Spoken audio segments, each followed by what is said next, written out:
यहाँ पे लिखा हुआ है -10 + 12 अपॉन में क्या है 15 और फिर ये पूरा नंबर अपॉन में 3 के, ये ऐसा है और ध्यान से देख लीजिए इसको, ठीक है। कैसा है ये है a/4 और पूरा नंबर जो है वो फ्रैक्शन में है किसके b के, ठीक है।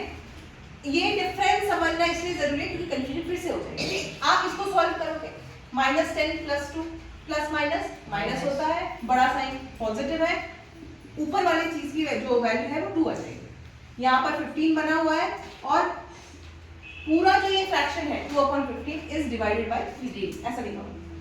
नाउ इस केस में जब आपका न्यूमरेटर फ्रैक्शन में होगा और डिनोमिनेटर वहां पर विदाउट एनी फ्रैक्शन दिया हुआ है, उस केस में सिंपल ये है कि जो न्यूमरेटर का जो फ्रैक्शन पॉइंट है उसमें जो डिनोमिनेटर है वो नीचे वाले नंबर से मल्टीप्लाई हो जाएगा।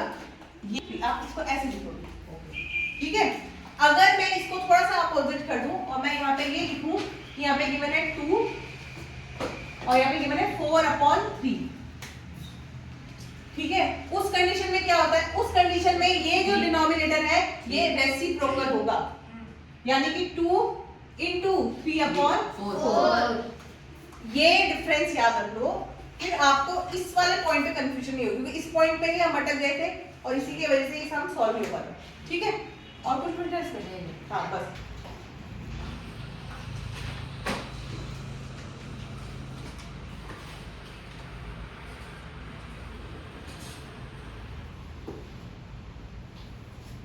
हो गया ना?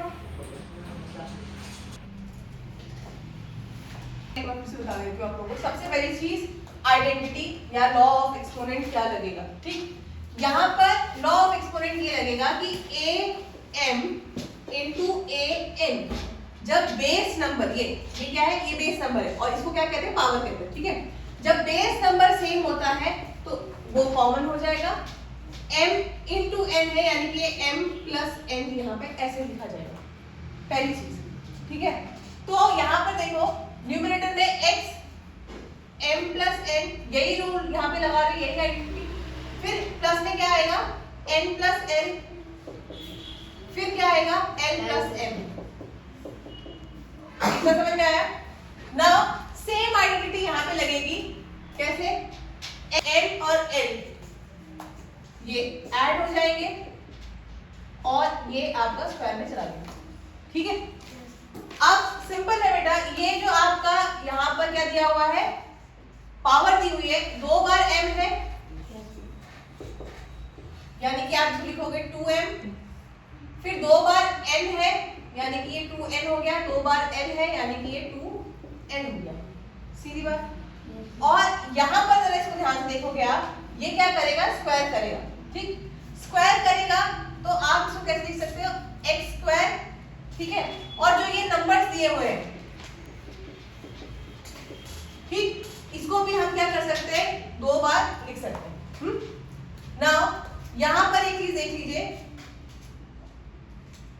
ये जो 2m 2n 2l दिया हुआ है, 2 को कॉमन निकालो, m + n + l ऐसे लिख दो।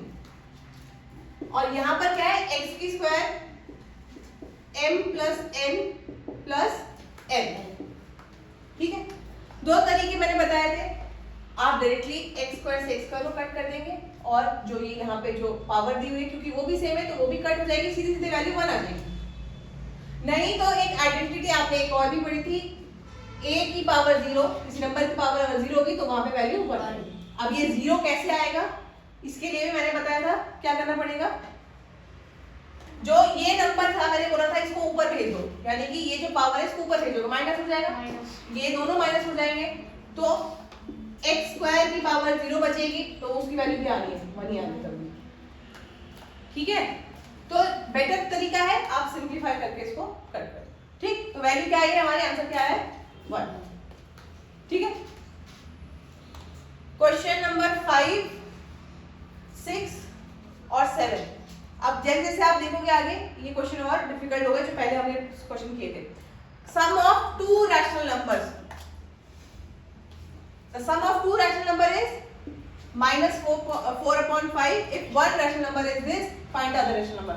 अब जिसको प्रॉब्लम होती है वर्ड प्रॉब्लम से। मैथ्स में जिसको वर्ड प्रॉब्लम होती है, जो डर जाते हैं उनको ये क्वेश्चन हार्ड लगेगा। सीधा सीधा कह रहा है 2 रैशनल नंबर है, 2 रैशनल नंबर a और b है, ठीक है। a और b का सम कितना है -4/5। कह रहा है उनमें से एक जो नंबर है, यानी कि मैं मान लेती हूँ a कितना गिवन है, a गिवन है -17/20। तो कह रहा है कि b ढूंढ के बताओ, बस इतना ही कहा है, फाइंड द अदर नंबर, ठीक।